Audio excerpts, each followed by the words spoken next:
U.S. President Donald Trump said repeatedly on Monday that he was very unhappy and disappointed with Russia and Vladimir Putin. Sitting beside Mark Rutte in the Oval Office, he said he had made a deal where the U.S. would send weapons to Ukraine, but NATO would pay for them, adding that Washington wasn't going to make any payment. Mr. Trump also said he'd slap what he called 100% secondary tariffs on Russia, which likely means the U.S. would hit other countries with tariffs if they keep doing business with Moscow.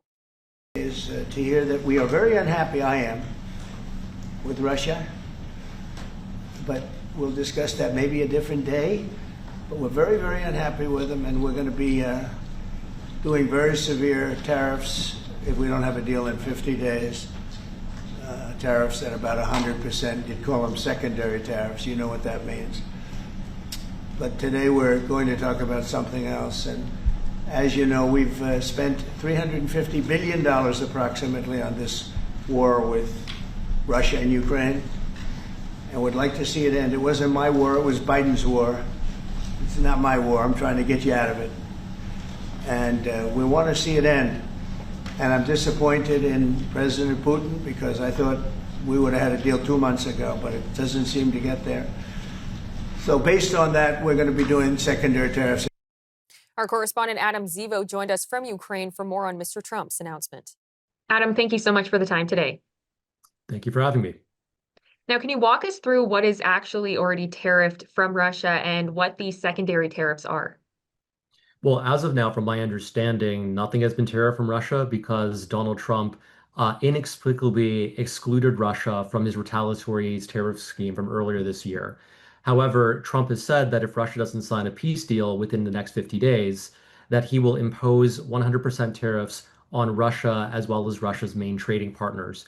The trade between the United States and Russia is quite small. It's negligible. So the tariffs on Russian exports would be a non-issue. No one would really care. But what matters here is that these tariffs would dissuade other third parties from trading with Russia, for example, China or Brazil or India. We have to keep in mind that Russia funds its war through selling oil and gas, and these exports are very popular around the world. So if you're able to take those customers away and remove that demand for Russian oil and gas, you can starve the Russian war machine of the fuel it needs to invade Ukraine. And what do you make of the arms announcement where Trump said NATO will pay for the arms that the U.S. is supplying to Ukraine? I think the Trump solution is rather elegant because when we look at Ukraine's allies, they usually have one of two problems. So on the European end, they're wealthy. They have the funds to purchase weapons to send to Ukraine, but they lack the domestic production capacity to actually make these weapons themselves. So oftentimes, when European states send weapons to Ukraine, they actually purchase it from other countries. For example, there's a Czech initiative to send ammunition to Ukraine. I think part of that ammunition was purchased from countries around the world like South Korea. Now, on the other hand, you have the United States, which has this enormous defense industry, which is capable of producing so many weapons, more than the United States will ever need for the foreseeable future. But at the same time, Republican voters balk at the thought of funding a European war. I believe that there was a poll conducted earlier this year that showed that around 66% of Republicans do not support further military or financial aid for Ukraine.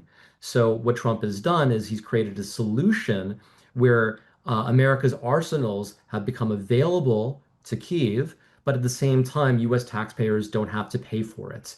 And the EU, with its vast treasuries, can put its money to use without worrying about its production limitations.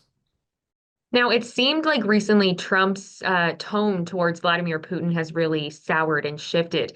How big of an impact could this have on the direction of the war? This is huge. Like, this is the biggest thing to happen in the world at all, like just full stop. So we have to keep in mind that Trump has spent the past 10 years appeasing and romanticizing Putin. I mean, that was something that was already apparent by 2018 at the Helsinki Forum, where Trump essentially believed Putin over U.S. intelligence officials about whether Russia actually interfered in the 2016 election or not. At that point, you already had Europeans saying, "Wait, why is Putin? Sorry, why is Trump being so Russophilic? Why is he prioritizing Putin over everything else?" Now, that romanticism of of Putin has really impacted American foreign policy, even when Biden was in power, right? Because essentially, US Republicans, taking their cue from Trump, blockaded arms shipments to Ukraine for about 6 months from the end of 2023 to about May of 2024. And that had a huge impact on Ukraine's ability to defend itself and allowed Russia to make some gains in the Donbass region that precipitated the slow advancement that we see today. Now, in the second Trump administration, you had Donald Trump consistently undermining attempts to sanction Russia.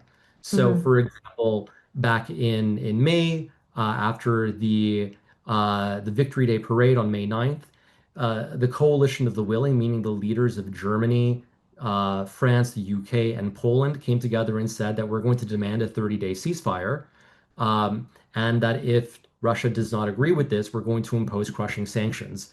And Republican senators in the US supported that, and they'd already put together a sanctions package, which would have been quite crushing. And all of that was good to go, right? You could have had these massive sanctions against Russia, and then and then Trump all of a sudden interceded and said, "Oh, actually, I had a phone call with Putin, and I think that we should try another way to negotiate peace," right? So he gave Putin another way to stall. And that is something that we've been seeing consistently over the past few months, that Trump, in this naive belief that Russia can be a good faith partner for peace, has repeatedly undermined attempts to hold Russia accountable for its behavior and stalled through engaging these Potemkin peace negotiations. Now, over time, Trump began to realize that Putin didn't actually want peace. And that whenever he would get off the phone with Putin and Putin would say all these really nice things, he would turn on the television and realize that Kyiv is being bombed again and that dozens of civilians are dying. So his frustration grew, and it accumulated with the realization at some point over the past few weeks that Putin is merely leading Trump on. And once that switch flipped in Trump's head, he began to think about some of the liabilities here. He began to realize that he was being made to look weak, subservient, that he was perceived as the junior partner in this relationship. And what we all know about Trump is that he's a very, very egotistical man. He does not like to look weak. And so now you have this newfound hostility towards Russia, uh, which is influencing American foreign policy. And this doesn't mean that Trump all of a sudden is in love with Zelensky and has a Mhm. huge passion for Ukraine. It's more that he wants to regain his honor and his perception of strength. And one way that you can see this play out concretely is that on July 3rd, Putin and Trump had a phone call. And during that phone call, Putin told Trump that he intended to escalate his campaign against Ukraine in the summer and to conquer all of the remaining territory in the four Ukrainian provinces that Russia claims to have annexed at the end of 2022. And so Trump at that point realized that Putin really had no interest in the ceasefire or peace. And later that night, he called Emmanuel Macron, which is, the president of Mhm. France, and said that said Putin wants to take all of it. Now, the next day, in response to this phone call, Putin called Zelensky and they had a conversation where, sorry, Trump called Zelensky and they had a conversation uh, where Trump asked Zelensky, can you hit Moscow? Can you hit St. Petersburg? And Zelensky said, yeah, we can if you give us the weapons. And Trump seemed to be okay with that. He encouraged that. He wanted Russia to feel pain so they would come to the negotiating table. So now that Trump has been stripped of his naive fantasies around Putin, he seems better equipped to engage in these negotiations as they really are, rather than this fantasy world that he's existed in for the past few months.